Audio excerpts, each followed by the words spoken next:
Hello, and welcome to another episode of Gossip Finance, where I am your host, Alacius Inger. And I'm Duncan Sandlin. How's everybody today? How are you, Lacey? Well, I'm doing really well, and I gotta say, we got a Speaker of the House. We got a something, right? Yeah, absolutely. Finally, after, what was it? They ousted McCarthy, and then it was Scalise, and he dropped out after a couple days, and it was Jim Jordan, and he lost 3 votes in a row, and it got worse and worse for him. He had less and less votes each time. And then out of nowhere, this guy Mike Johnson shows up, and nobody knows who he is, really. He's very low-level kind of guy. And maybe that was what he had going for him. Nobody knew who he was, so that they didn't know any better. Right. I think they were all just exhausted, so the Republicans voted for him unanimously. But the fun thing about this guy is it turns out he's basically Jim Jordan, only he's more soft-spoken. So he is a nut. Mm-hmm. He's a total right-wing nut. Quieter Jim Jordan. Yep. He's oh boy. Well, no, he's further right than Jim Jordan in a lot of things. He's really out there. He just does it. He's just more mild-mannered, right? But so here we're going to watch a clip right now to talk about this guy. So this is The View, and yeah, they're not thrilled about this choice. So we don't usually clip from The View, but man, we had to this time. This breaks my heart. Yeah. Republicans voted. Say no more. Unanimously voted in Mike Johnson as the 56th Speaker of the House. Now, if you're not familiar with this man, who is now second in line for the presidency, here are some of his takes on various things. Take a look. You must vote to sustain objections to states of electors submitted by states that we genuinely believe clearly violated the Constitution and the presidential election of 2020. They're invalid. So this is the first part he's talking about. This is one of the guys who architected the January 6th shit to try to overthrow the election. And then he got up there and said we should vote that Biden didn't win. That's what he's saying right now. That's just the conclusion that you have to reach. If a child is halfway delivered out of the birth canal, is it permissible to have an abortion? Would you support the right for an abortion then? I can't even fathom that ever. I'm not asking you if you can fathom it. If it occurred, would you support that abortion or not? That's unrestricted abortion, right? It's a question that I can't imagine. Just like you probably can't imagine what you would do if your daughter was raped. Whoa. So yeah, we'll watch the rest of this real quick. But God, he is. Whoopi Goldberg says it all. Can we just bring her face? Yeah, we'll bring her face right back. My God, yeah. I mean, like everybody who listened to him was thinking that face. Well, every Democrat, probably every woman. I mean, do you not know how the the baby that's halfway out of the birth canal, would you abort it? Like, no, it's a birth at that point. I mean, at that point, it's born. Right. Like, what are we talking about here? Clearly, he needs to take sex ed all over again because he does not know how it works. Oh, no, absolutely. But they do this all the time. They do the 9-month abortion. And I'm like, well, okay, if you're doing the term abortion in that medical sense, it just means the termination of a pregnancy. So like when you were born, you were aborted. We terminated the pregnancy, but you still lived. Right? So they're confusing because most people, when they think abortion, are thinking termination of a pregnancy that results in the death or the fetus not surviving, right? Whatever it is at that point. So it's just one of those things where it's so stupid, but they do this all the time. And that's the game they play because they know it's unpopular. And they know when you break it down logically, they sound like fucking nut jobs. That's why they always play these little games. And the thing about it that just really cracks me up is they'll do that 9-month abortion. And it's like, dude, you're talking about birth. Did you not take health class? Do you know nothing? Right? No, at that point, it's infanticide because you'd be killing an infant. It'd be murder. It'd be murder. Born. All right. That thing's already come out of the gate, man. It's born.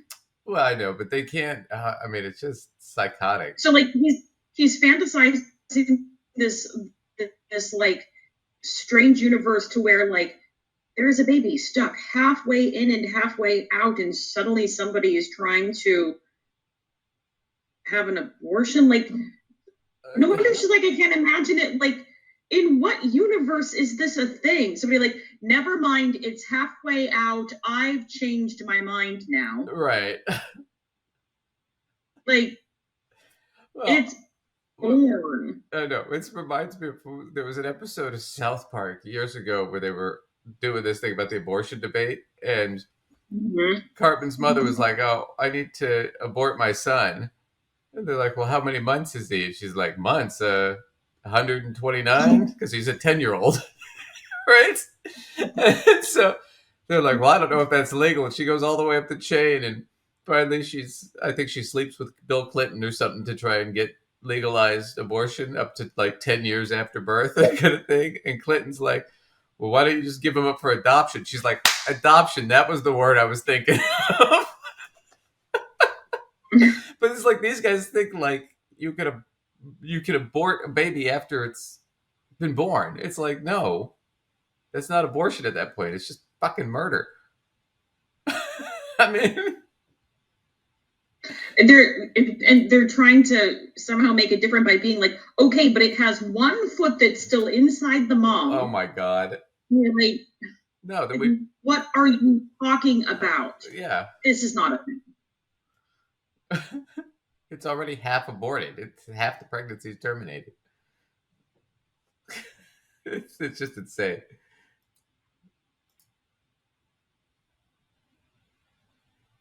But so this guy doesn't believe that the election was fair. He thinks that you can have an abortion in the middle of having a baby. Yeah. Because clearly he doesn't know how women's bodies work. Is this the guy we really want sitting in there? Well, not to us, though. Here's the thing. He looks mild-mannered. Does he? Yeah, he has He the hates glasses. mild-mannered. But at least Matt Gaetz and Jim Jordan have the decency to look evil.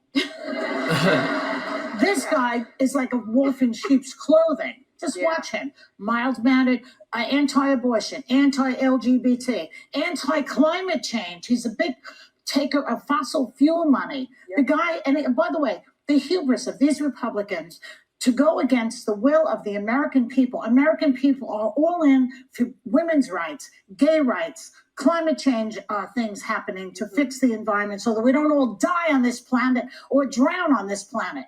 And they have that is what I call hubris, because they are not listening to the American people. And next year, we're going to fix you.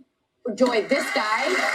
Yeah, so I agree with Joy. I mean, she's a sharp lady for the most part. But yeah, I mean, that's what the Republicans did. They basically said, we are against everything Americans want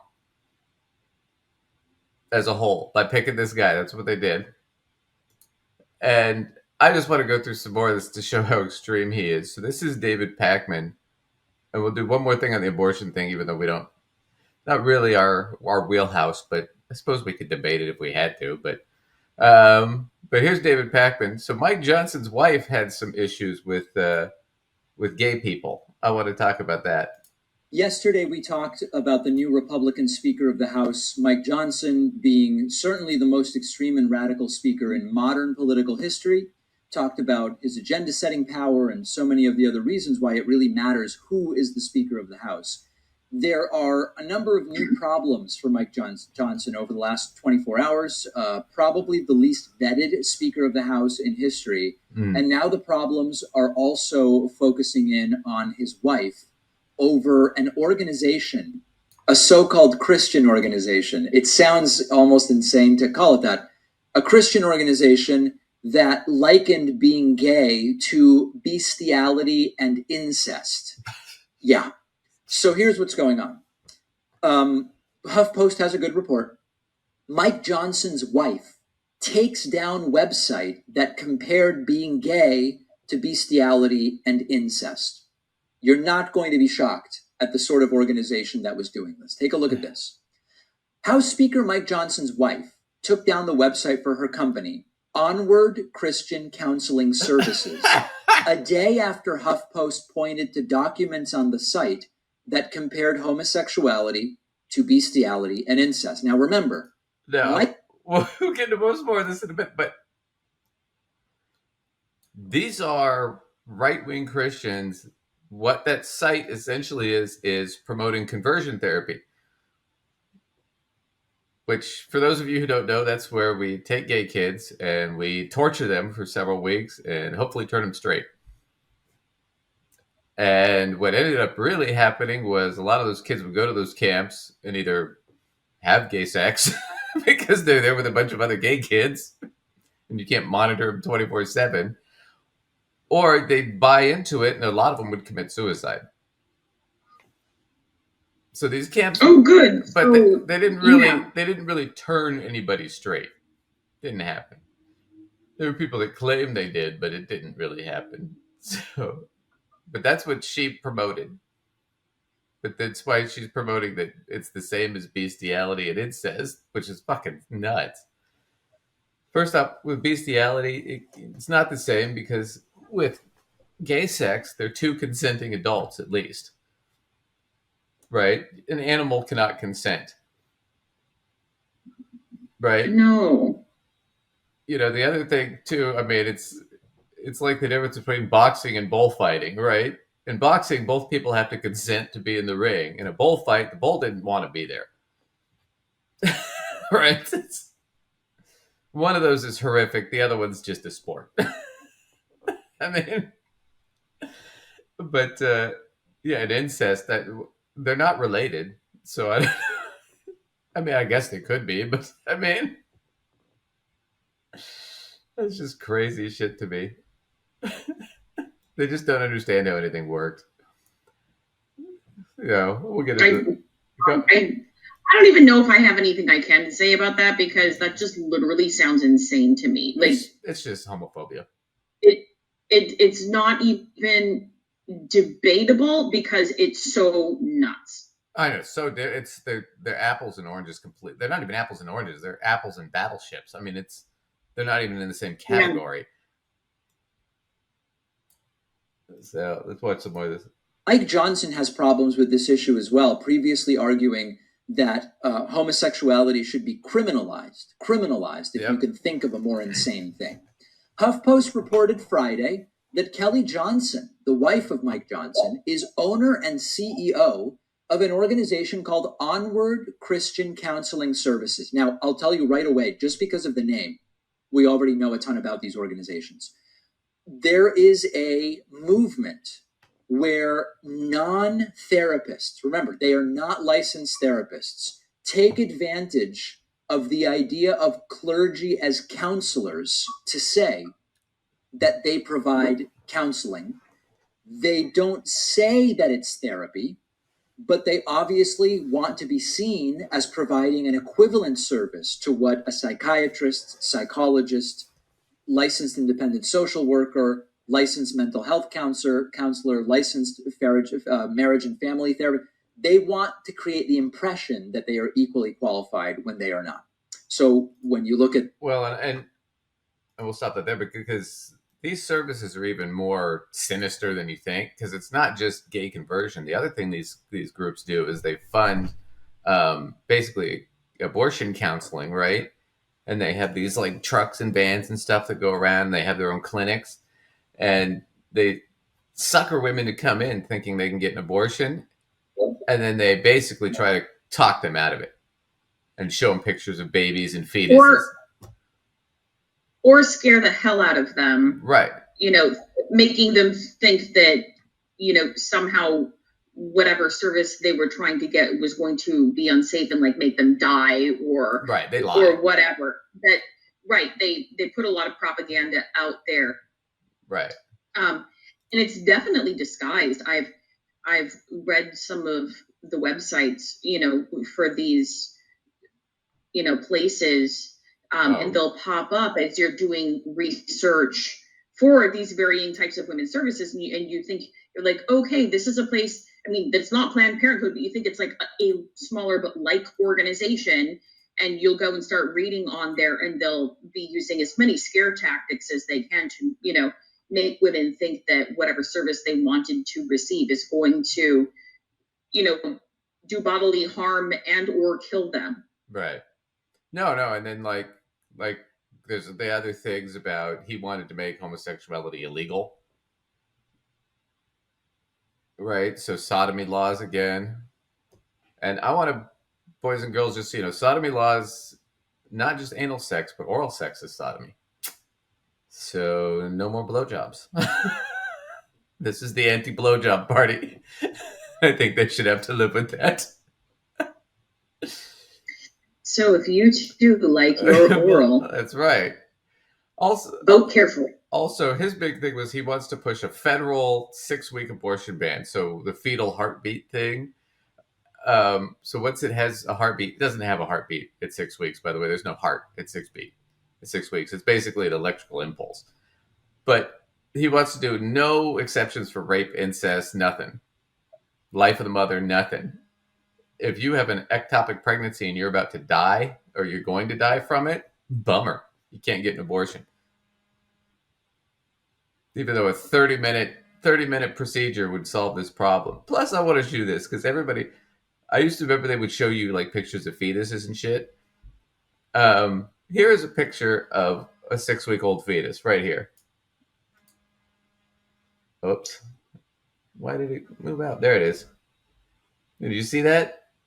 Barely. Yeah, that looks like a fuzzy grain of rice. It's a pile of goo. This is 7-8 weeks. This is 6 weeks. Right? There's no heartbeat. There's no person there yet. It's just a bunch of cells. What was the old joke Bill Maher used to do about abortion? He's like, what they do is you can take these things and freeze them and then unfreeze them later. And he's like, you can't do that with a baby. He's like, I know, because I have rich friends that would do that if they could. Let's go on vacation for 2 weeks. Well, what about the kid? I just stick him in the freezer.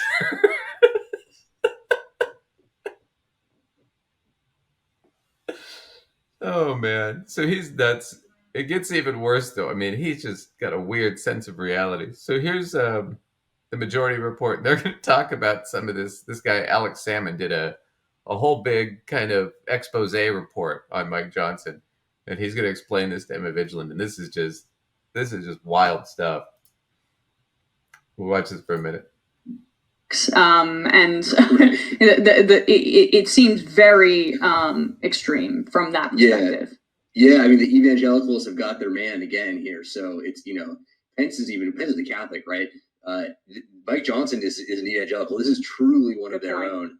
And incredibly extreme on every level. And you even just sort of look at the way he's risen through the ranks of Republican politics and, was a legal champion for abortion bans in Louisiana. That's kind of how he made his name.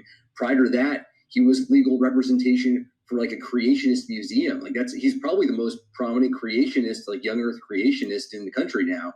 And that's really how he like cut his teeth, was trying to win tax breaks for creationist museums. So, this goes all the way back, and you just issue after issue. It's like mass shootings are caused by abortion, and after Katrina, looting was caused by social degeneracy that was brought on by legalized gambling, and it's just obviously there are a bunch of Democratic Oppo researchers who are diving through this stuff right now gleefully, but I don't even think Republicans knew by and large who this guy really, really is, or at least his track record over 20 plus years. Yeah, I mean, I think he nailed it. They didn't have a fucking clue what they were buying when they voted for this guy. They just wanted it over. They thought, oh, he's a nobody. How bad could it be? Well, the guy's a young Earth creationist. He thinks the Earth is like 6,000 years old. And this Ark exhibit is a recreation of Noah's Ark, which never happened, by the way, boys and girls. There was no global flood. I think the Chinese would have noticed. No, remember, the Chinese didn't exist yet. Oh, God. Yeah, they did. The Chinese have been around for over 10,000 years as a country. Not in that reality. Not in his reality. Anyway, the Ark exhibit that he got the tax deductions for, it's like a huge museum. It's just, it's an Ark, right? And it's so funny because in the Ark exhibit, they show that dinosaurs and humans lived at the same time peacefully. Instead of the fact that we lived hundreds of millions of years apart. I mean, so they've got kids like hanging out with baby velociraptors and riding like a saddle on a fucking triceratops kind of shit. I mean, it's like the Flintstones. It is that fucking ridiculous. But that's what he fought for and he believes in. I mean, this is this is guy that's second in line to the presidency. You can't stress that enough. Wow. Believes the Noah's Ark story, believes all that shit. God, I mean, it's so much. Oh, blamed the shooting on, degeneracy and gambling and things like that. He blames shootings on that. It's like the guys when they blamed like hurricanes on gay people, right? Which is like, how does that work? So I love how powerful they've made us. Like, those of us that fall anywhere under the queer umbrella somehow have been given superpowers by Republicans. I mean, well, you guys are. It'd be great if we were as powerful as they gave us credit for, but all the stuff they seem to think that we're even capable of doing is just amazing. Well, that's the thing, though.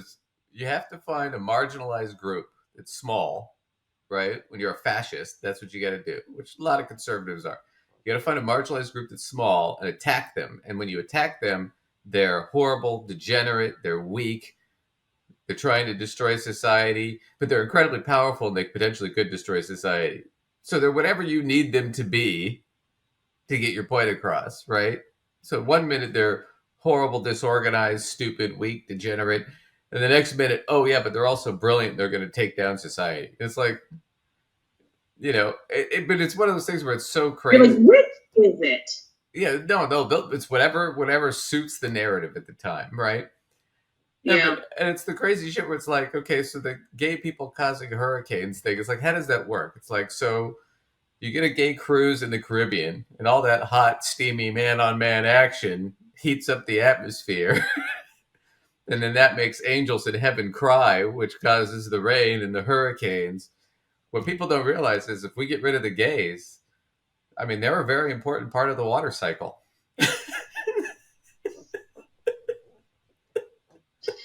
You know what scares me, Duncan? Do you know what really, truly terrifies me? People believe that shit?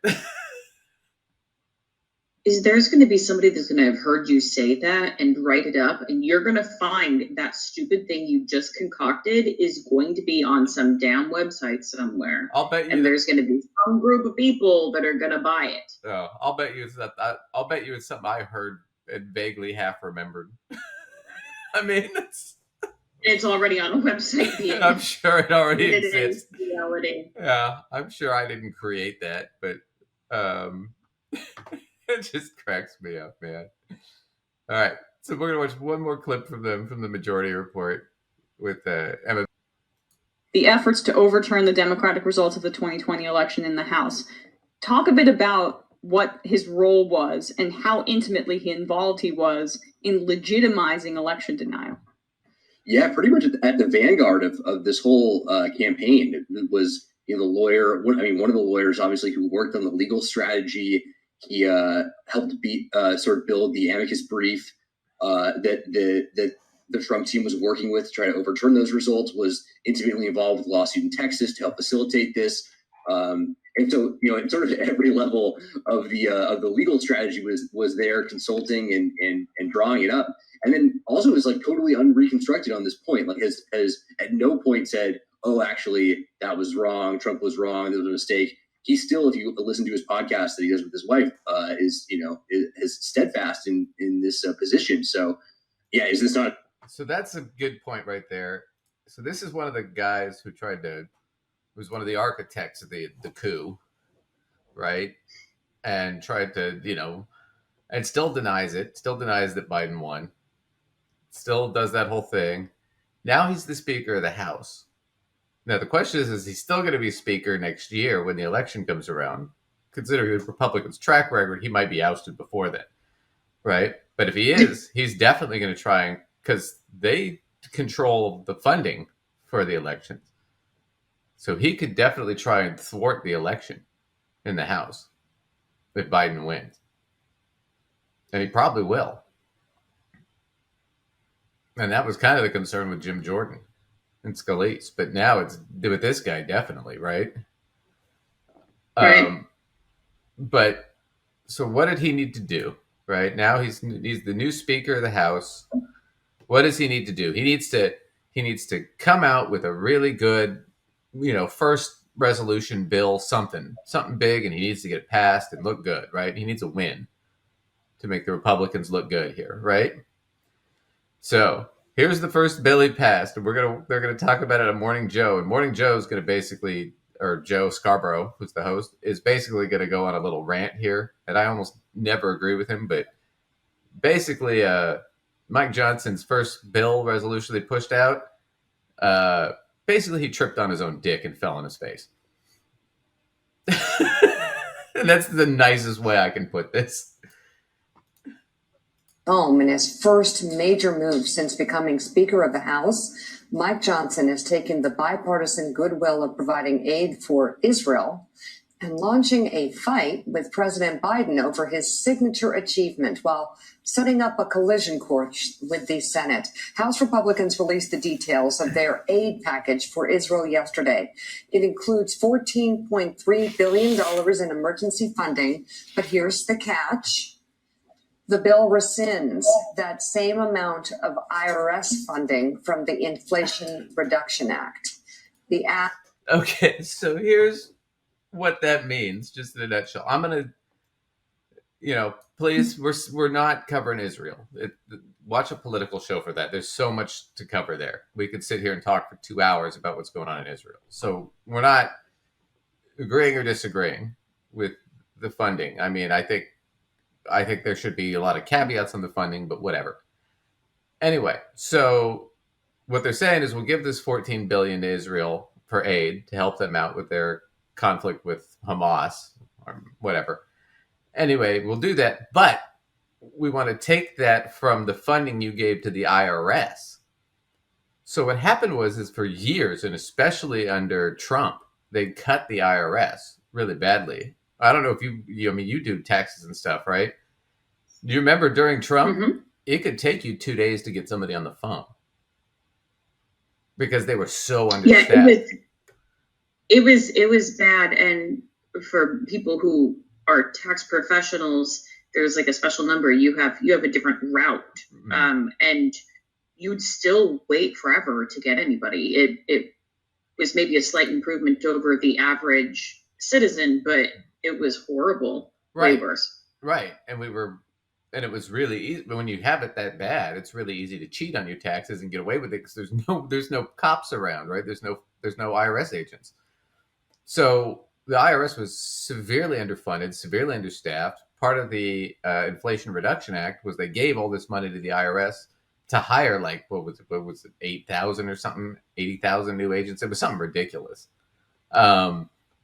Basically to target and go after wealthy people who cheat on their taxes, because that's where a lot of our lost tax revenue comes from. Is especially wealthy people who don't pay their taxes, right?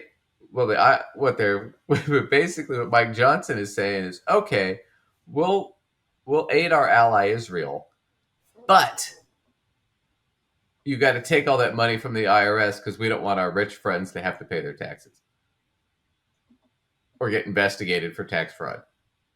That's what he did here. And Joe's going to... Wow. I want to remind her, Joe Scarborough was a conservative Republican. He's not left-wing. He's closer to the middle than most conservatives, but what? Act is the major climate, healthcare, and tax law that President Biden signed into law last year. The GOP bill also focuses solely on Israel, despite President Biden's request for aid to both Israel and Ukraine. That's a good point. The They cut measure is Ukraine. set to be considered by the Rules Committee when the House returns tomorrow, and a vote in the full chamber could happen later this week. Speaker Johnson spoke about the bill to Fox News in an interview. And what's at stake here. And I hope that everyone will put politics aside, get that bill over the line. We're going to have pay-fors in it. We're not just going to print money and send it overseas, because the other concern we have that is overriding this is our own strength as a nation, which is tied to our fiscal stability. And that's a big problem that we have as well. We have to keep it in mind as we try to help everyone else.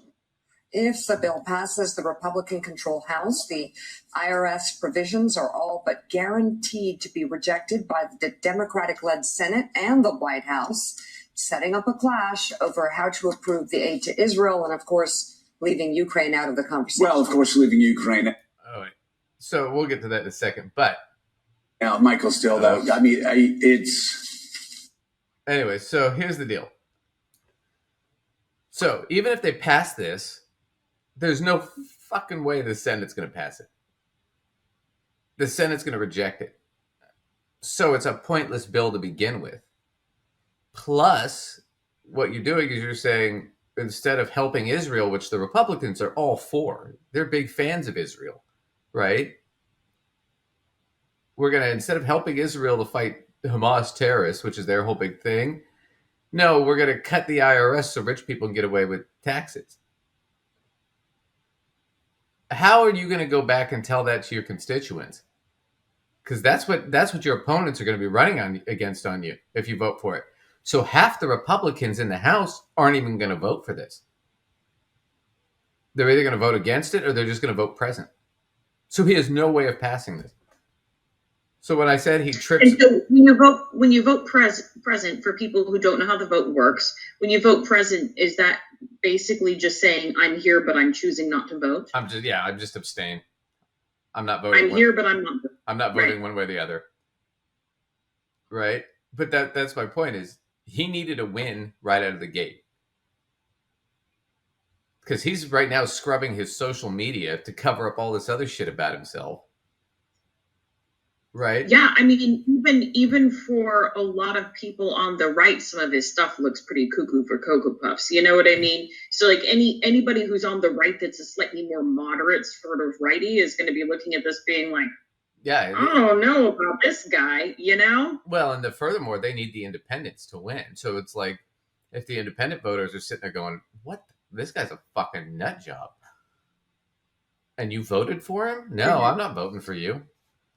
Yeah, that's a good point about the independents. Now, what are the numbers? I don't really remember what the numbers are. How many independents are there in the country? I don't know. It's probably like 20 or 30%. Yeah, it's Democrats. Democrats have the majority, and then Republicans. I think Democrats probably around 40, 45% of the country. Republicans are closer to like 40. 35, 40, somewhere in there. And then the other 20 or 30% are independent voters, or what we call them non-information voters or uninformed voters. Those are the people that, they've got other shit going on. They're working, they don't pay attention to the news. But they do pay attention to these big stories like this. Right? Right. And they are people who are coming out to vote, at least in these sort of larger scale things. They're turning out for that stuff. Yeah. So there was that. We're going to skip because the rest of this is Joe Scarborough just goes off on a 6-minute rant explaining about how stupid this is, which we don't really need to hear. I mean, but and while I'm sure there are plenty of points that I would be like, yeah, good point. I don't know that we need to hear a 6-minute rant. I think we're good. What I did want to do is one more thing about Mike Johnson. It was a long bit about Mike Johnson, but he's such a fuck up. So initially, he voted against the 9/11 first responders bill. So the first responders on 9/11, when the towers fell, for boys and girls who don't remember that, terrorists crashed commercial aircraft, like 747s into the Twin Towers in New York, and the buildings burned and collapsed, killed 3,000 people, something like that. Yeah. But a lot of the first responders, the firefighters, the cops, the EMTs that were there, because they were inhaling all the jet fuel and the smoke and the rubble and all that. They had severe medical problems for the rest of their lives, and they're gonna. And so they passed a bill to make sure these people got funding, then the government would pay for their medical care, because this happened in the line of duty, right? Trying to serve the city. Well, Jon Stewart of The Daily Show was a big proponent of this. Mike Johnson voted against this initially. Mm-hmm. And so this is Jon Stewart talking about it. And this was a famous clip from whatever it was, year 2019, I think it was, where they were talking about renewing this bill. But this got out of hand. I want to thank Mr. Collins and Mr. Naylor for putting this together. But as I sit here today, I can't help but think what an incredible metaphor this room is for the entire process that getting health care and benefits for 9/11 first responders has come to. Behind me, a filled room of 9/11 first responders. And in front of me, a nearly empty Congress. Sick and dying, they brought themselves down here to speak. To no one. It's shameful. It's an embarrassment to the country, and it is a stain on this institution. And you should be ashamed of yourselves for those that aren't here, but you won't be. Because accountability doesn't appear to be something that occurs in this chamber.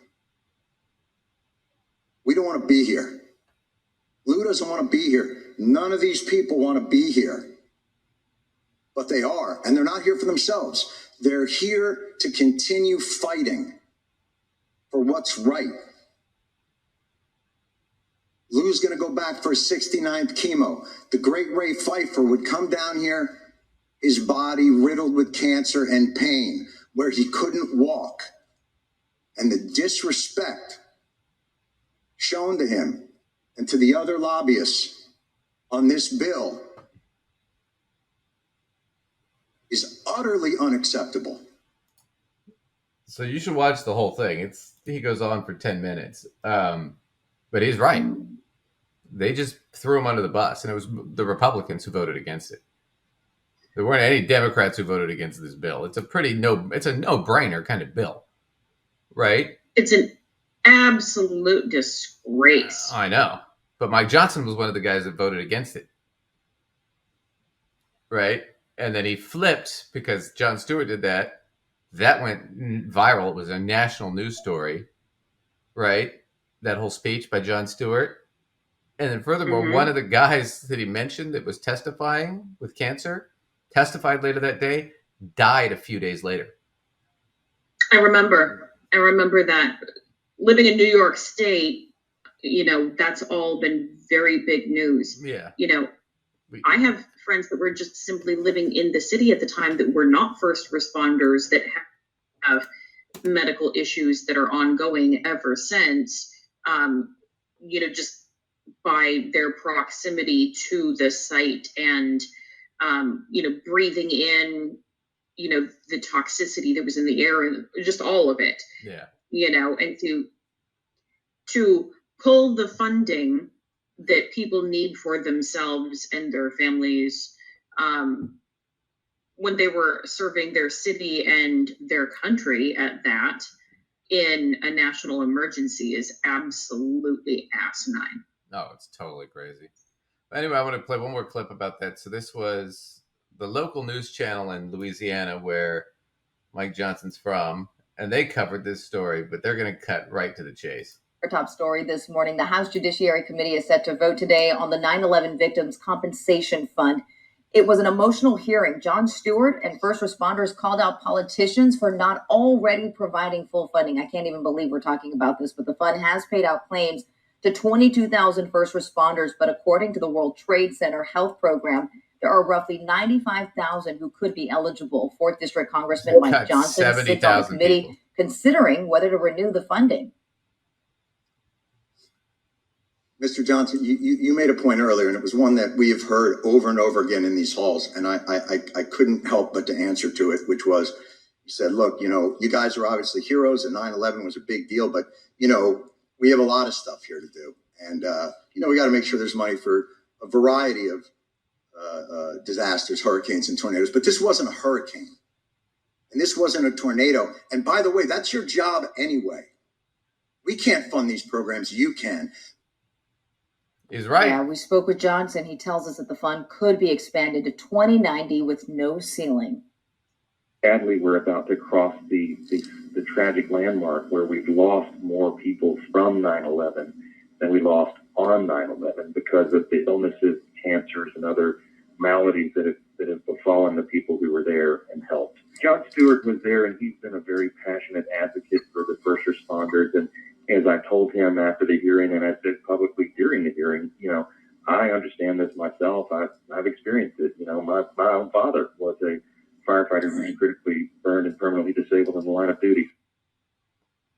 Well, Johnson expects that bill to pass with huge. Well, I want to talk about what a scumbag he is for 1 second here. So your father was a firefighter who was severely injured in the line of duty. And then a bunch of firefighters and cops and EMTs who were injured in the line of duty in a terrorist attack. And you initially vote it down? And I know a lot of you are going to say, well, how do you know that he voted it down? I'm like, first off, he voted it down. You can look it up initially. He did vote for it this time. They passed it through, whatever it is, 2092, I think. But you don't go up to Jon Stewart, who's leading the charge, and say, well, these guys are heroes, but we got other shit going on, if you've already voted for it or you're going to vote for it. What you tell him is, we're going to try and get this thing passed. You don't sit there and give him an excuse if you're already on his side. Mm-hmm. And then you don't show up later and give this heartfelt story about, well, my dad was injured and blah, blah, blah. So I understand. No, you fucking don't. Otherwise, you'd have done this in the first place. And these 70,000 people wouldn't have gone without health care that needed it when the first time this came around. So this is the new Speaker of the House. So when he sits there and says, we're not going to fund Israel or Ukraine, cut the IRS, he just doesn't give a shit. I mean, he really doesn't care. So we'll move on. I've got a couple things here. What do you want to do? We don't have time for everything. Do you want to do Trump or do you want to do Marjorie Taylor Greene? I'll leave it up to you. Marjorie Taylor Greene. Let's do her. You want to do Marjorie Taylor Greene? Okay. If we're gonna stay with kooks in there, let's just stay with kooks in there. Okay. Well, then I might quickly do the Trump thing because it got really funny this last week.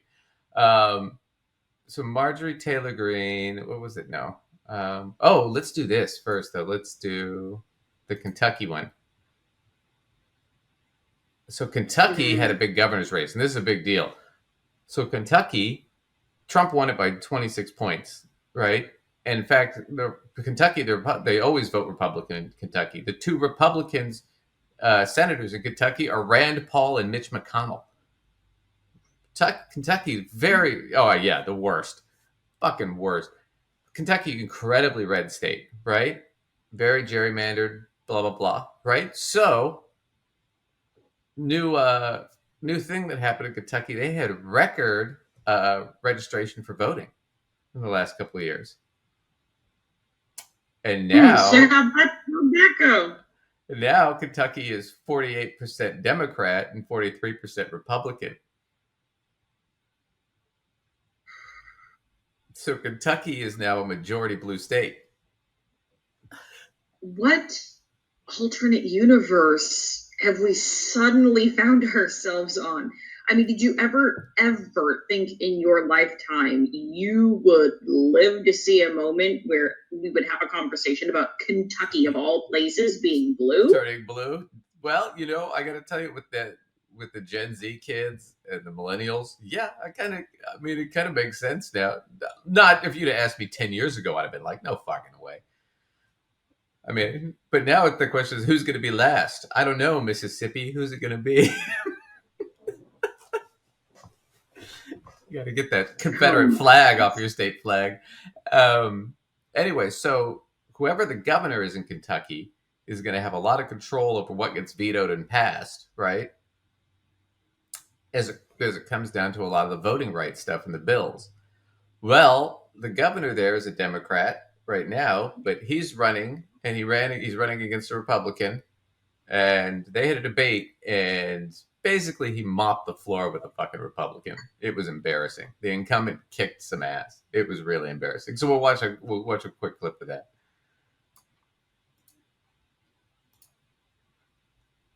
On the campaign trail, he said this race is about vouchers. And you can just ask him directly. Well, let's just ask him directly. Vouchers. Do you support vouchers, General Cameron? Look, I support, what I've always said is I support catching up our kids. I'm trying to, my plan is one of those option school vouchers or scholarship tax about credits. making sure that we catch the kids up from the shutdown. We've seen Andy Bashir's education plan, and it's a plan that shut down our schools for nearly 2 years. But you would be for school vouchers. No, I would support primarily our public school system. Get a camera and answer the question.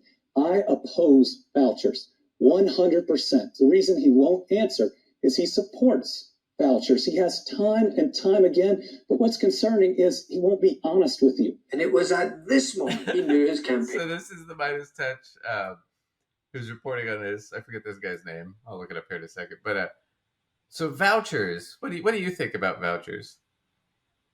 Lacey, are you a fan as a public teacher? Okay, so first of all, before I even jump into my opinion here, what's the simplest way to explain the voucher thing to somebody who has no idea? So, do you want a voucher essentially takes the funding from the bucket that is the public school funding, and it sort of relocates it to a private school system. Yeah, pretty much. So, do we see the problem in that? We are going to take money out of public education. This is the education that your children are entitled to under the law. We are going to take money out of that thing that they are entitled to, and we are going to give it to a thing they are not entitled to, which is a private education. Well, so because you gotta pay tuition at a private school, right? So right. Well, plus here's the difference. In a public school, there are certain regulations and certain things that need to be met as far as the education goes. In a private school, not so much.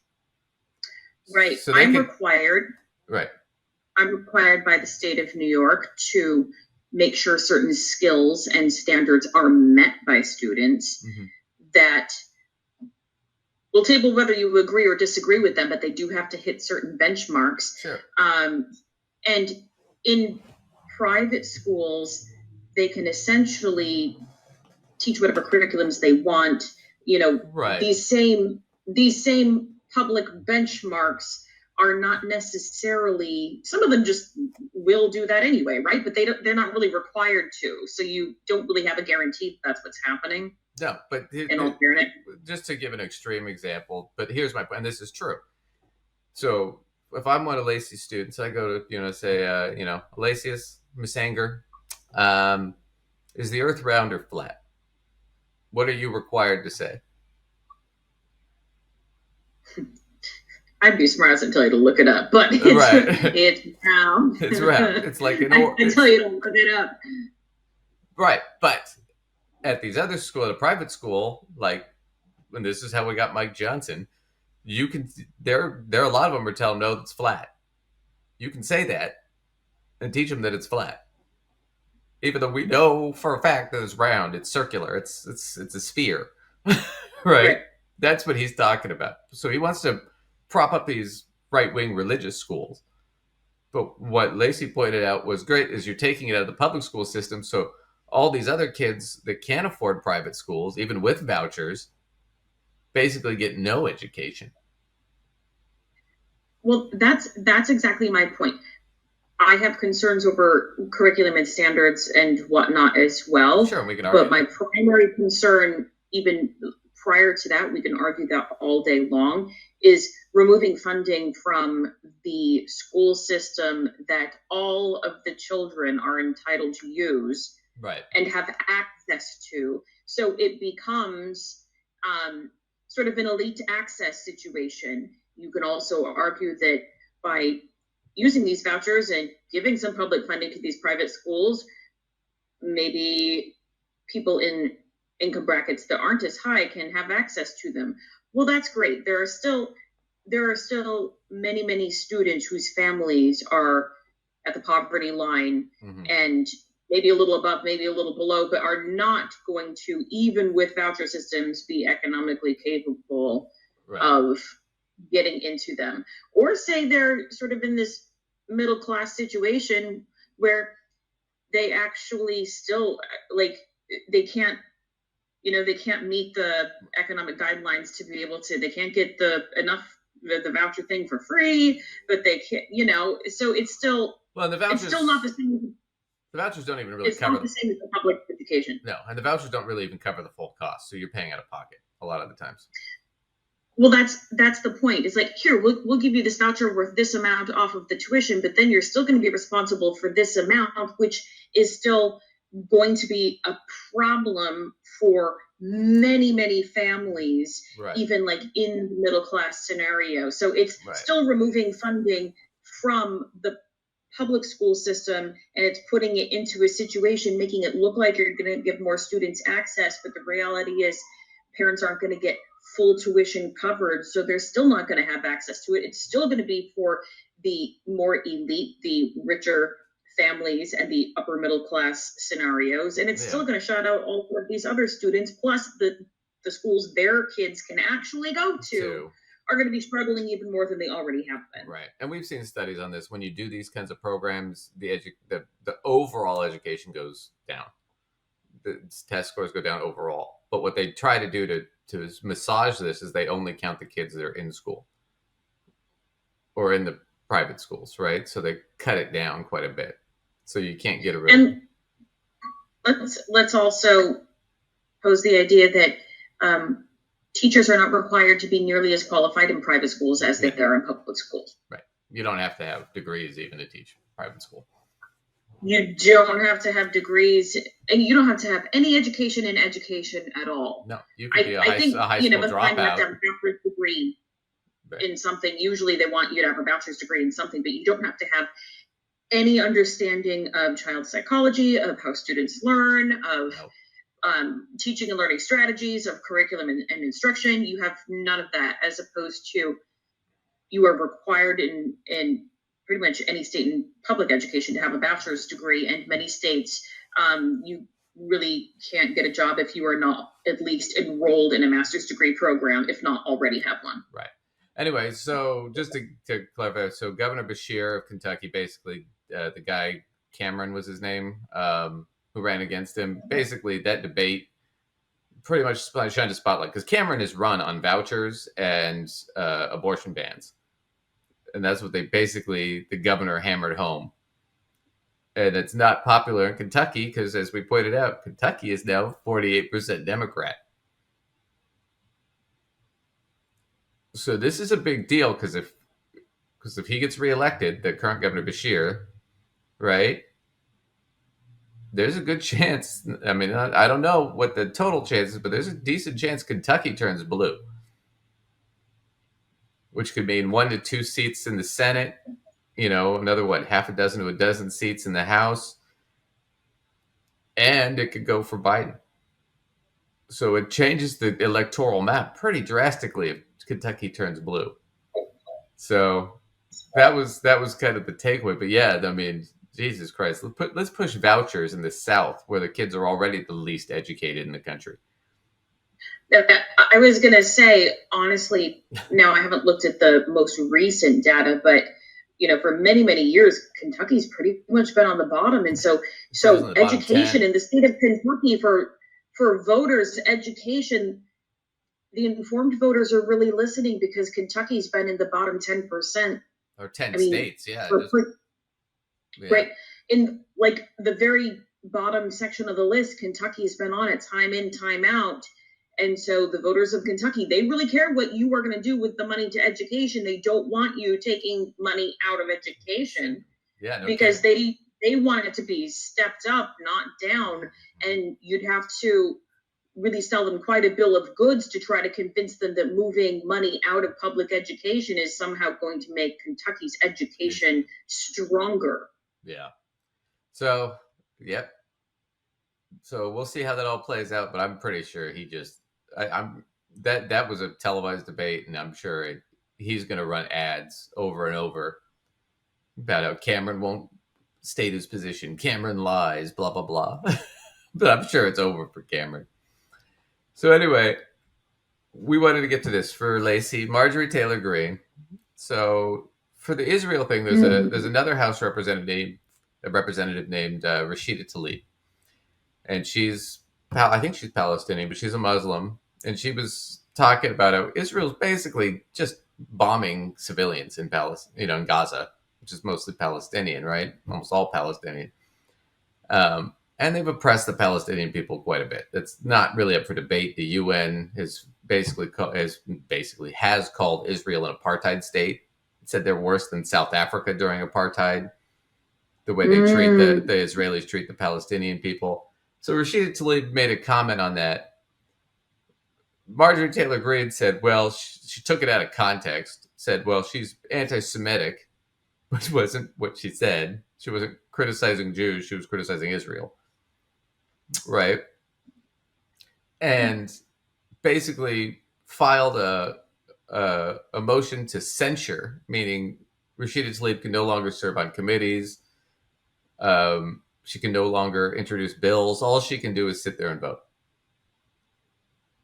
Now, Marjorie Taylor Greene was censured for the first 2 years she was in Congress for a bunch of anti-Semitic horrible things she said. So that was pretty funny. So there was a big hypocrisy there. And the hypocrisy was so bad, I think it finally broke Jake Tapper here. So we're going to watch the Majority Report. They're going to watch a clip from Jake Tapper where Jake Tapper just snaps. This is encouraging. This is like the third video of Jake Tapper's we played in like 2 weeks where I'm like, yeah, what's going on with that dude? I mean, I've seen videos where he's like been brought to tears hearing stories of Israeli hostage victims and victims of the Hamas attack. But he also seems to be at least, acknowledging the humanity of Palestinian civilians.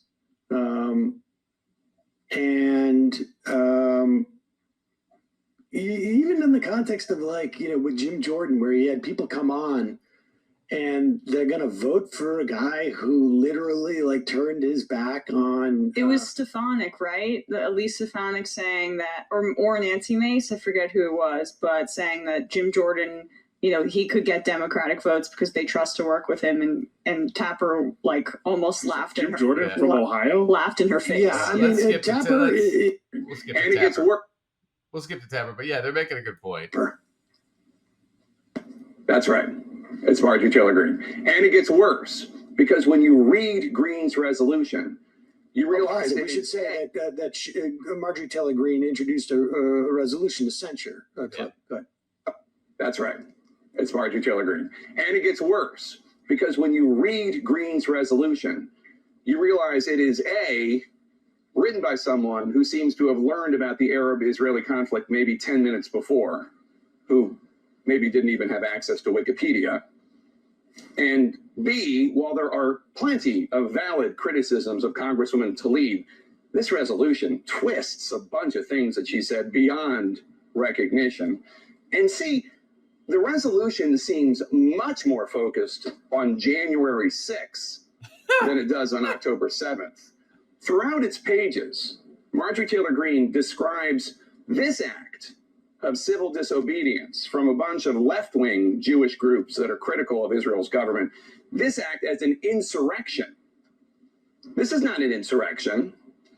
There might be a bunch of folks with whom you disagree. It might be a bunch of people you think are misguided, acting in a way you don't like. But this is not an insurrection. Anti-Semitism is not a cudgel to be used against people for political points. Nor is Islamophobia or racism or anti-gay behavior or misogyny or any other kind of bigotry. Just over 3 weeks ago, 1,400 people, mostly Jews, mostly civilians, were slaughtered here in some of the cruelest and most unimaginable ways, in the deadliest day for Jews since the Holocaust. This shit is not a game. Thank you for spending your Sunday morning with us.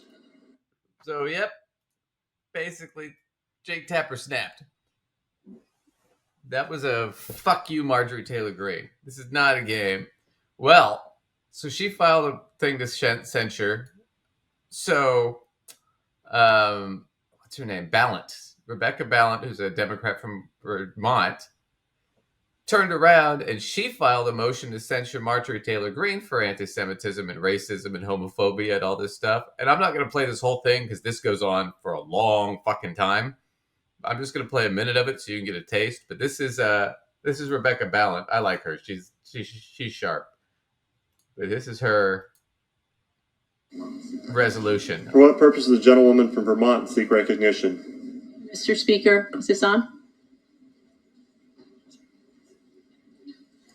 Pursuant to Clause 2A1 of Rule 9, I rise to give notice of my intention to raise a question of the privileges of the House.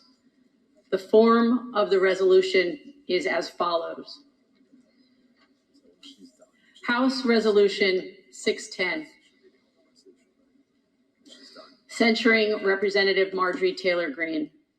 Whereas Representative Marjorie Taylor Greene has repeatedly fanned the flames of racism, anti-Semitism, hate speech against the LGBTQ community, Islamophobia, Asian hate, xenophobia, and other forms of hatred. Whereas Marjorie Taylor Greene has repeatedly debased the memories of thousands of victims of the terrorist attacks on September 11, 2001 by perpetuating conspiracy theories to shift blame. Whereas Marjorie Taylor Greene has repeatedly assaulted the foundation of our democracy by perpetuating conspiracy theories related to the January 6th attack on the Capitol, which sought to halt the peaceful transfer of power. Whereas Marjorie Taylor Greene has repeatedly called for violence against elected officials and their families.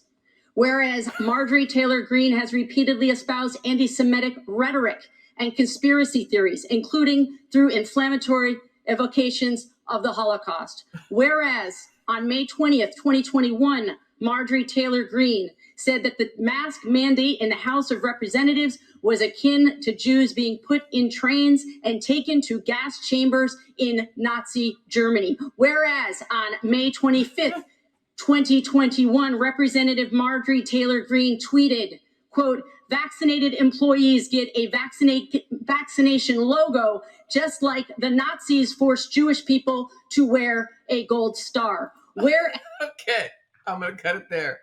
You should watch. Okay, so you should really watch the whole 12 minutes because she goes through like almost 100 different items. Okay, so we only heard just like a short amount of the list. Just and a touch. Let's be honest. Okay, Marjorie Taylor Greene is like one of our favorite kooks to, bring up here because she says so much batshit crazy stuff. But you put all of her batshit crazy stuff back to back to back in a list like that, I didn't think you could make her sound crazier. No, but when actually, when you listen to it back to back, it really does even get crazier. Yeah. How is that possible?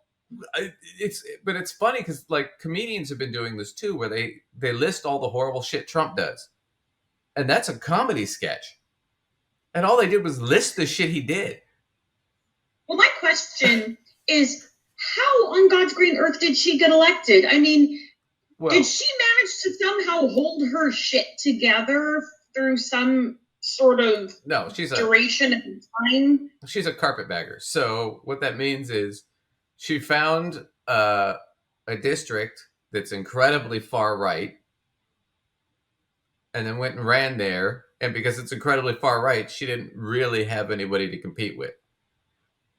Until the last election cycle, and then the guy actually did pretty well. She still kicked his ass, but But now she's gotten to the point where she's just embarrassing. And that's my point. And that was what Rebecca Ballant was bringing up. Will her district realize she's embarrassing? Hopefully they will. Right. Well, I don't think... But you'd think they would have already. I don't think the Republicans are going to censure Rashida Tlaib. Right. I don't think they're going to do that. But I do think there's a decent chance that 6 or 7 Republicans who fucking can't stand Marjorie Taylor Greene, and she's just humiliating them on these... the Biden impeachment bullshit, which isn't a real thing. And she's just embarrassing them every day when she's on these committees now, because every day there's a clip of her saying something really fucking stupid. So I bet you there's at least 6 or 7 Republicans who are like, yeah, let's fucking censure. That way I don't have to run against that. For members of our audience that maybe aren't really familiar with that term, they know it's bad, but they aren't familiar with that term. Break down what that means actually happens. Right. So if she's censured, she can no longer serve on committees, and she can no longer propose bills to the House. All she can really do is sit there and vote, or she can talk to people behind the scenes and try to move bills. But that's all she can do. She can't propose bills. She can't sit on committees, which are the main functions. So she's basically, her wings are clipped. She can't really do anything. She still gets to cast a vote, but that's about it. That's it. That's about all she gets to do. But her power is heavily limited. But I think Rebecca Ballant, so Marjorie Taylor Greene's got some 3-page thing where she tries to compare the protest in Israel to the insurrection on January 6th and takes all of Rashida Tlaib's shit out of context, which is really just one, I think it was just one quote. And then the whole thing is, just to slap her down, Rebecca Ballant's like, well, wait a second. I'm going to list all the shit you've done that's anti-Semitic and racist and homophobic, right? Xenophobic. I'm going to list it just so you can see how ridiculous it is that this person's bringing a motion against one of ours and how stupid it is. And that's what Rebecca Ballant did. So even if it doesn't pass and they don't censure, Rebecca Ballant made her point on national television. The Green is a fucking hypocrite and a neo-Nazi.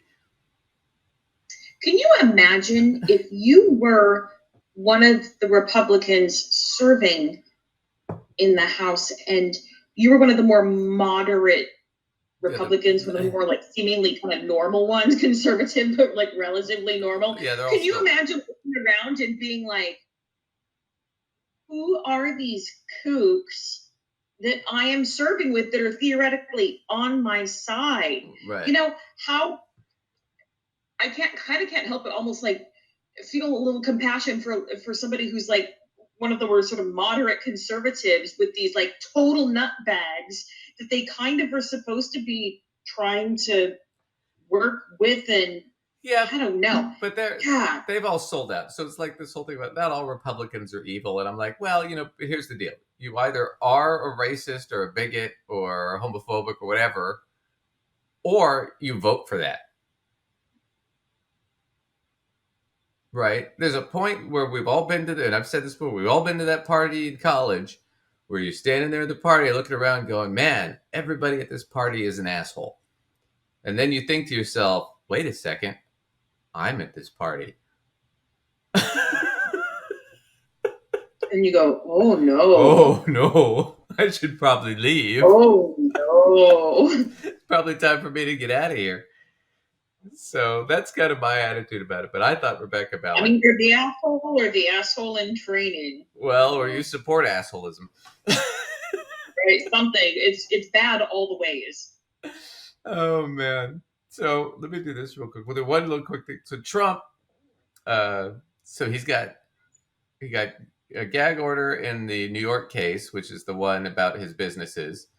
And that went really bad this week, and we'll get into that in a second. And then they reinstated the gag order in the DC case for the January 6th insurrection, and he's already started to violate that. So we'll see what the judge does. She might move up the trial date. She might give him like a weekend in jail or something. I don't know what she's going to do, but he just keeps pushing the limit.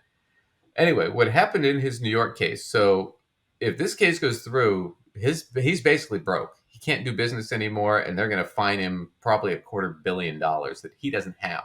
So they're going to start seizing his properties and selling them. And his properties aren't worth as much as he says they are. Right? And wait a minute. He lied? Yeah, that's what this whole case is about. Okay. Well, the judge has already ruled that he lied.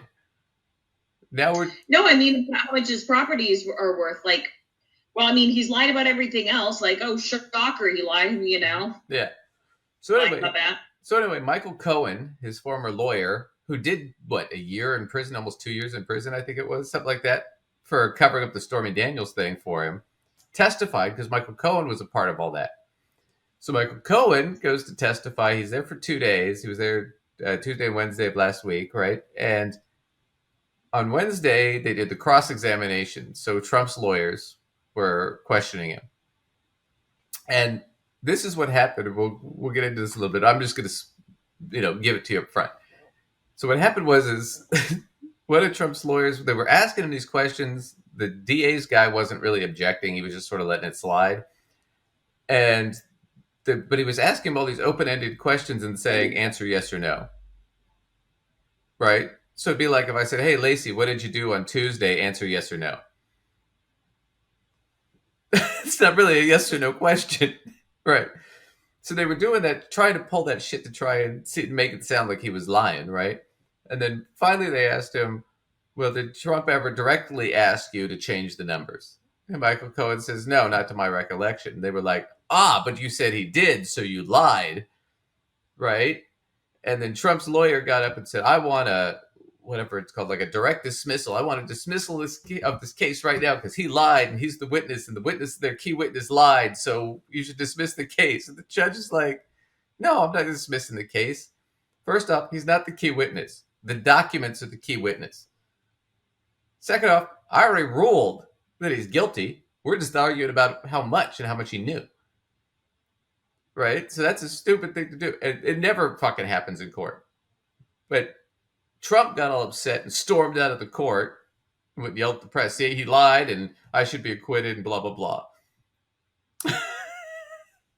This is after Trump got pulled up on the stand earlier that day, and the judge questioned him about violating the gag order, and Trump lied to the judge, and the judge said, you're not credible, $10,000 fine, go back to your seat. So then when it came back, they were like, well, they're nagging Michael Cohen about, well, did you lie? You said that he told you to cook the books, change the numbers, right? And they were like, well, you lied. And Michael Cohen's like, I didn't lie. And the judge finally asked him, well, what do you mean you didn't lie? And he's like, no, she asked me, or the other attorney asked me, did he directly tell you to do it? No, he never directly tells you to do it. He implies it like a mob boss. But that's what Cohen said. Right? So there's a couple things about that. Like, you've seen the mob movies and stuff, criminals. It would be like Lacey comes up to me and goes, hey, Duncan, it would be really nice if, somebody, something happened to Jimmy the Fish or something like that, right? Like, if Jimmy the Fish wasn't around, that'd be really nice, and if you go talk to Lou over there, Lou will give you a gun. And I don't know why you would need a gun. I'm just saying, in case you need a gun. Just in case. Right. Lacey didn't directly tell me to kill Jimmy the Fish, but everybody knows that that's what she's telling me to do. There's no mystery there. Plus, what ended up happening is when you do that and the judge now hears that, what does that mean? That means that not only did Trump know what he was doing and asked them to do it, but he knew it was illegal because he didn't directly ask it. So Trump can't claim that he didn't know it was a crime. Because if he didn't know it was a crime, he'd have just said, hey, why don't you just change the numbers? But since he knew it was a crime, he tried, well, it'd be really nice if I was worth $4 billion instead of 1. Right? Or what was it? $6 billion instead of 4, right? 4 is basically 6. I think that's what he tells Melania.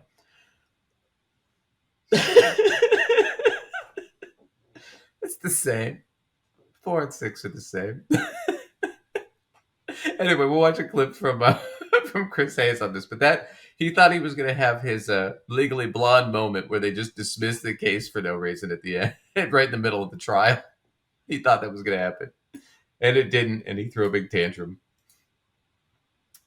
No, Donald Trump took the stand in one of his many trials, not the two federal trials, not the Georgia racketeering trial, not the hush money trial, the civil fraud trial underway in Manhattan right now.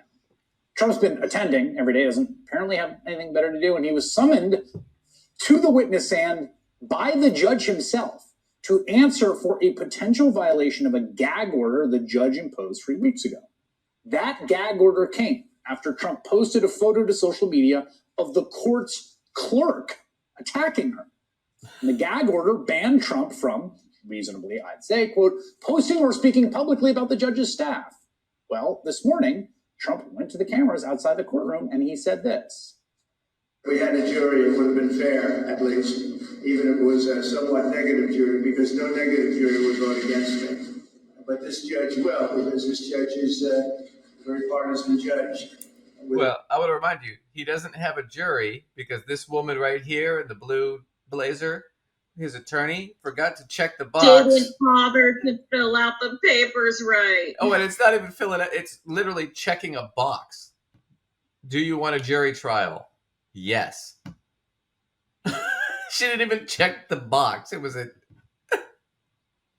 The person who's very partisan sitting alongside of him, perhaps even much more partisan than he is.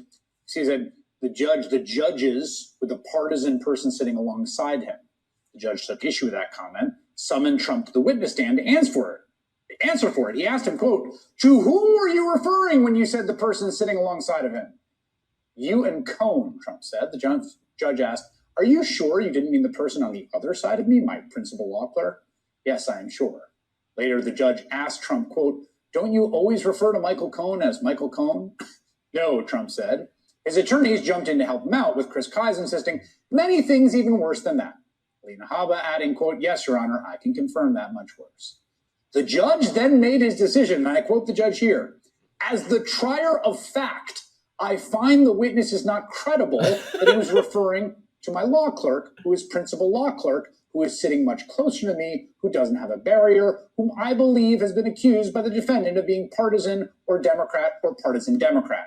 I hereby fine you $10,000, which is on the low side, to be paid within 30 days to the lawyer's fund for client protection. Now, about 45 minutes after that, the judge denied a motion by Trump's lawyer.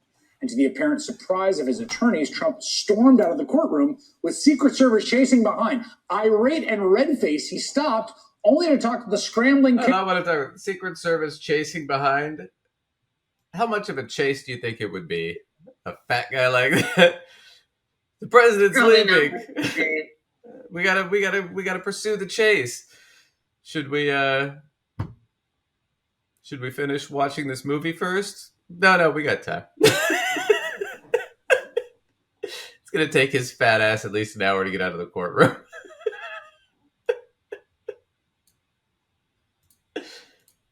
Look at this chase going on. Cameras outside the courtroom. The witness just admitted that we won the trial, and the judge should end this trial immediately. Thank you. It's not what happened, but... The witness admitted no such thing. Joining me now are two people who were in the courtroom. So, that's Cohen's attorney right there on the left. But, yep, that's what happened. She was in the courtroom, and she confirms it later on in the segment. But he thought the judge should just dismiss the case right there.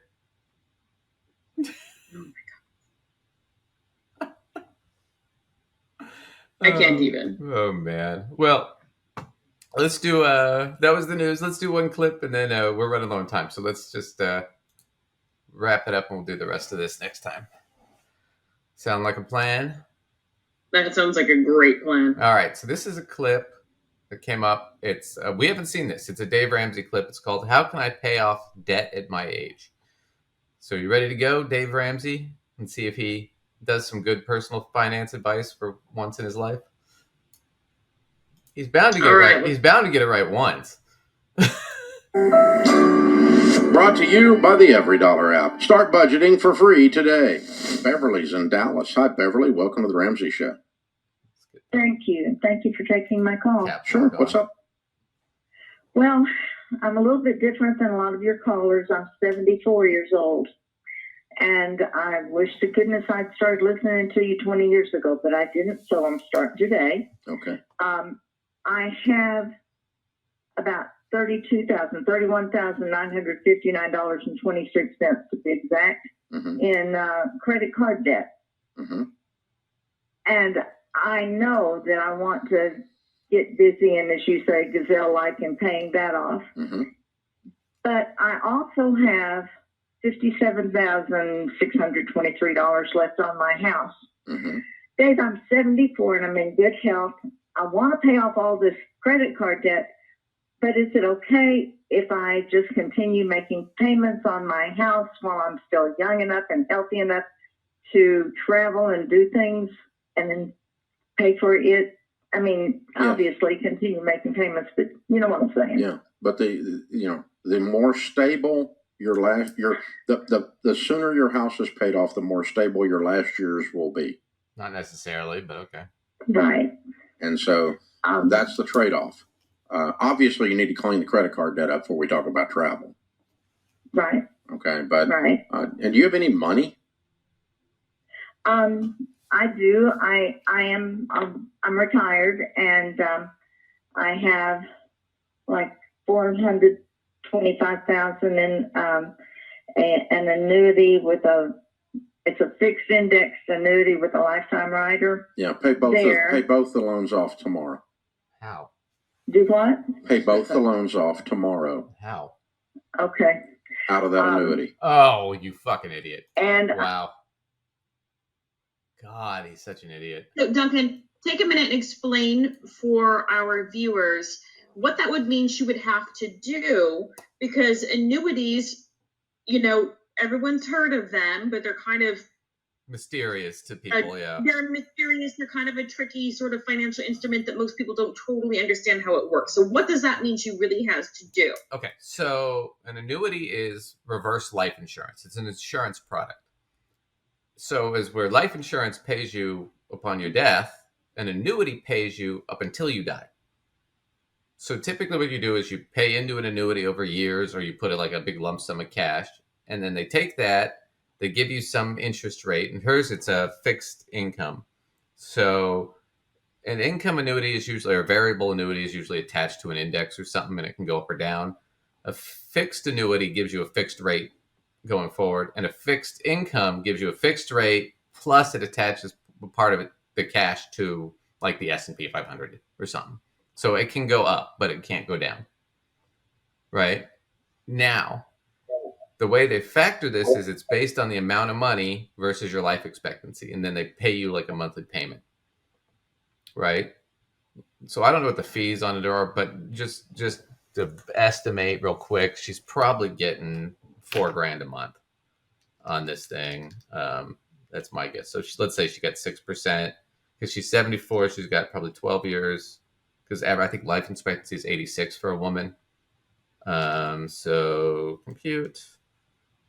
Yeah. So she's getting, about $4,000 a month from this annuity.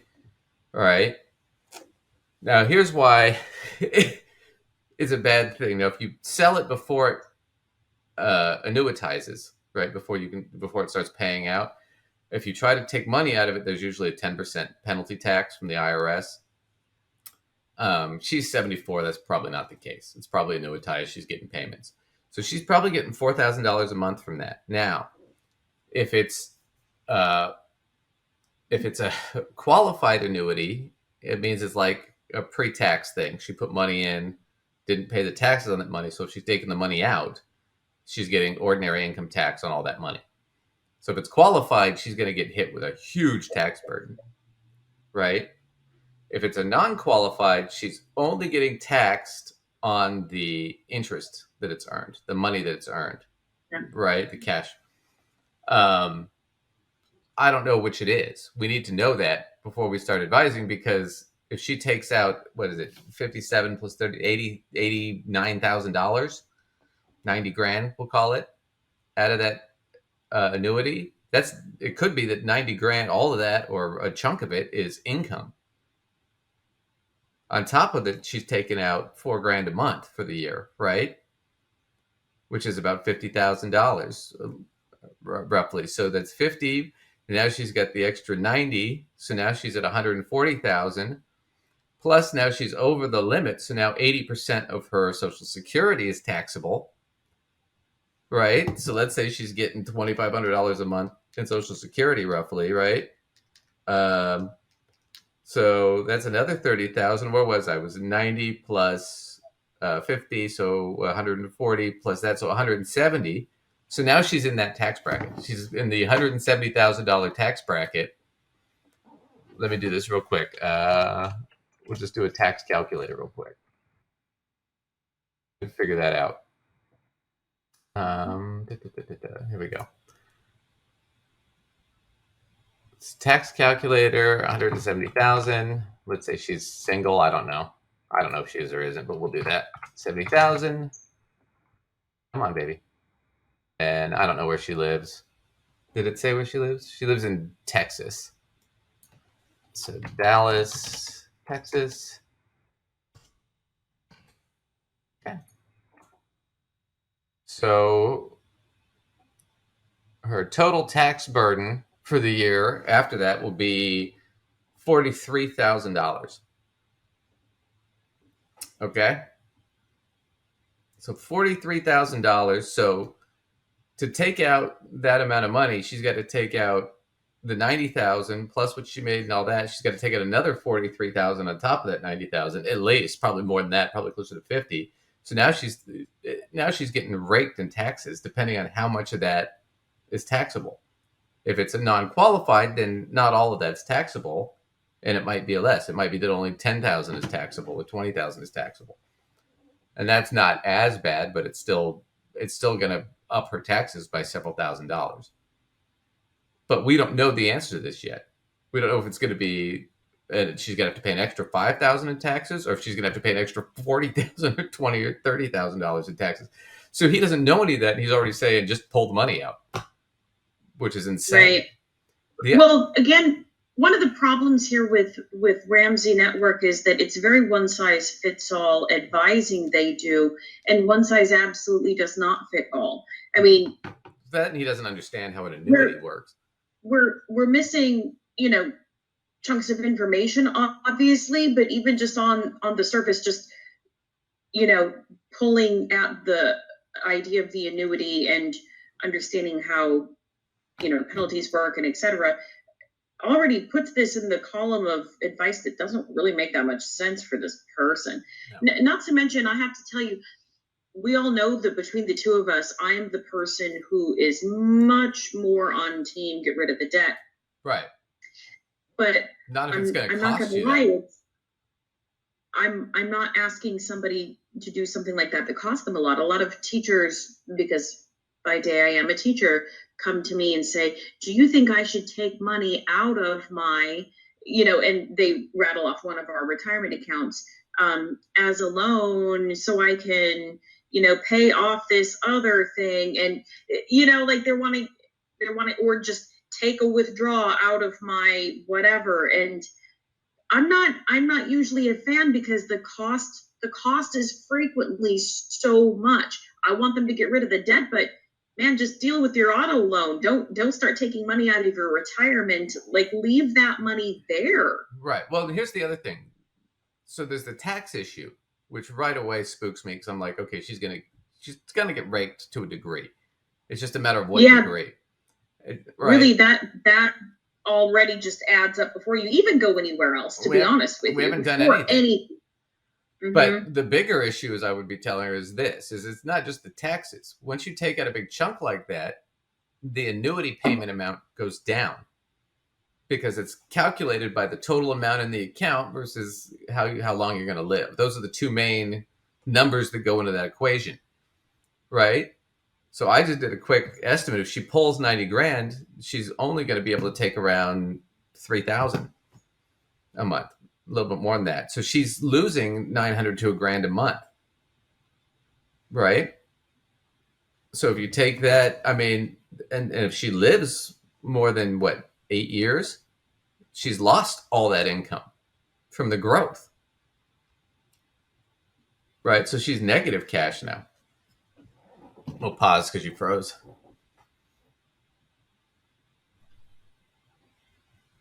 Do.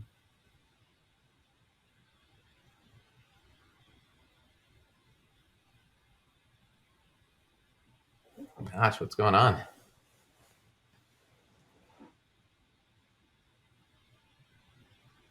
Are you there? Yeah. Yeah, sorry, you froze there for a second. All right, let's go back. Hang on. In 3, 2, 1. So yeah, so that the thing about it is she'll lose that money. So she'll lose about $11,000 to $12,000 a year in income for the rest of her life. Because this is I think she said it was a lifetime. Did she say it was a lifetime? She said it was a fixed income with a lifetime rider. Let's see. I think so. Tomorrow. Oh no. Okay.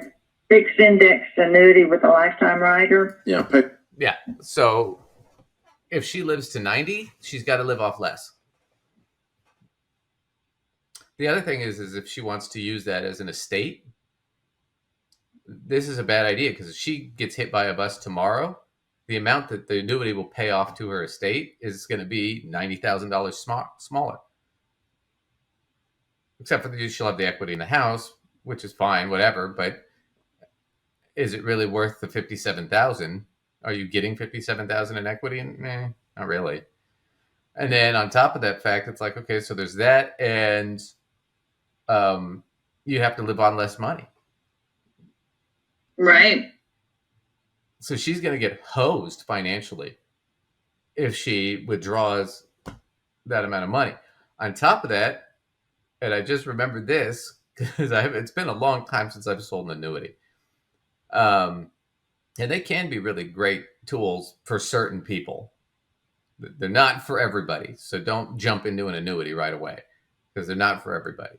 You really should talk to an advisor before you buy an annuity, not just an insurance agent who's trying to sell it to you. Because maybe particularly not an insurance agent that's yeah. trying to sell it. If I had a client that was interested in one, I would not want them going to an insurance agent because they're kind of thinking they really want to sell an annuity. Yeah. I usually, like when I was selling them, I remember I would get 6% for 2 years of whatever the investment amount was for the premium. So, if you're like that $400,000, right out of the gate was at 425 times 6. I would have gotten, let's see, 425 times. I would have gotten $25,000 the first year, and I'd have gotten probably something similar the second year. So that's a big, right. They have a reason incentive. to want to tell you that, which is also why, folks, it matters how you select and the kind of person you select to assist you with these kinds of things, what their training is, what their credentials are, if they're a fiduciary. You don't just go to an insurance agent because they're going to dollars to donuts tell you need this so badly. Yeah, because the insurance companies make a lot of money on those. So anyway, so here's the other thing. I just remembered with the fixed income annuities, all the ones I've ever sold, and I don't know if this has changed. We could look it up later. I'm not going to bother right now. But it used to be you could only take out like just the capital gains, or I think the average was 10%. So she can't even withdraw $90,000. She can only withdraw $42,000. She'd have to withdraw part of it today, part of it next year, and the last part of it the year after. So he's even doubly stupid because she can't even fucking do that, what he's telling her. Because she's locked into the annuity contract. She can't just access the cash. So this is really stupid already. I can tell you what the answer to this is. It's not that hard. But he is really if she does what his advice is, she's fucked herself. She's going to get less money every month to live off of by about $1,000 a month. How happy would you be about that? On top of that fact, she's going to get nailed in taxes at the end of the year. this is already so stupid. He just didn't understand how a fucking annuity works. But this is why we do these, because it's so dangerous. I want to take a minute on that real quick. It's so dangerous because this is 74. Imagine this was your mother, your grandmother. And they called Dave Ramsey, told him to do this, and now they're broke. I've met people that have listened to him that have lost their houses, that have lost all their life savings. This is why this industry is it's so important to be responsible in this industry, and most people aren't, because that's not where the money is. And he wants to give a simple answer and make it sound easy, because if he does, then it makes his books sell better, and they buy the e-money app and all that shit. That's how he makes his money.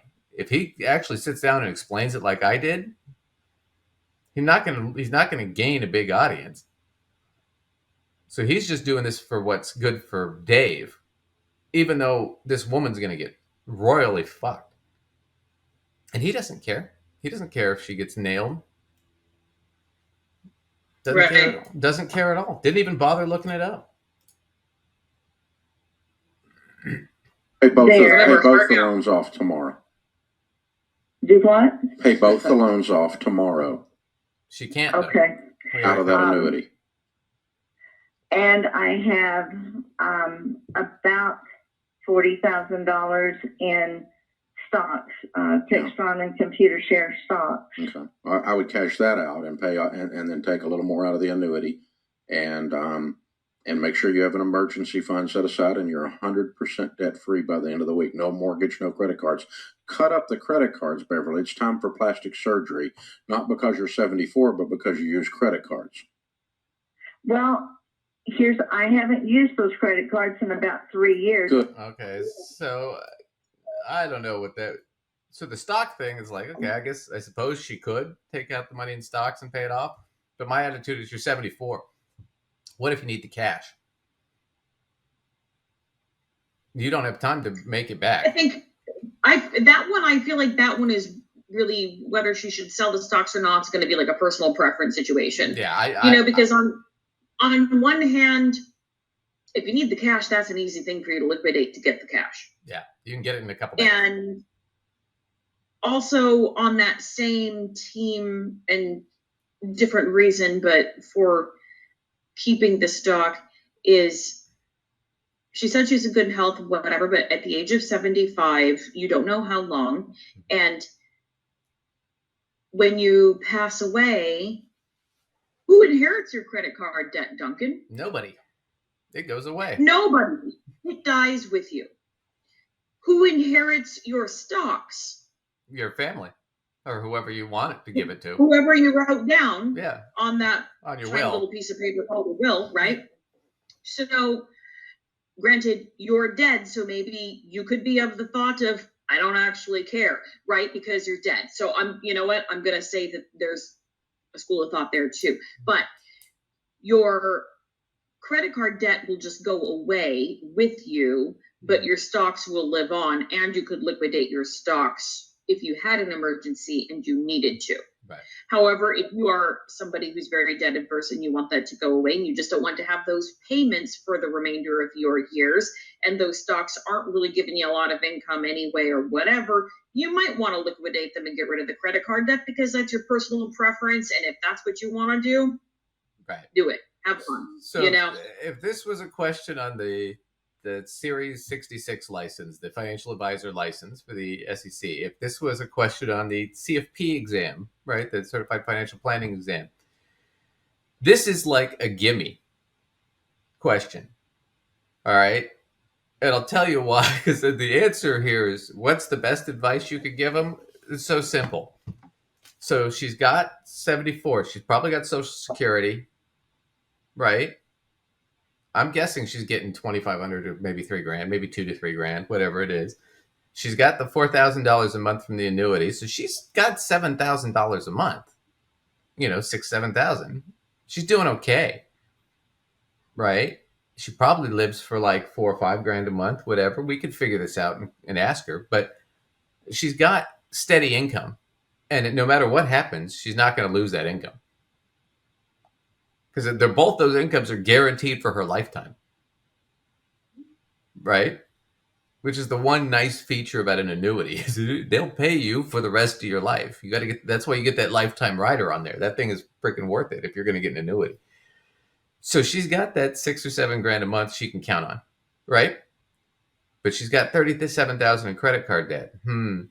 What do?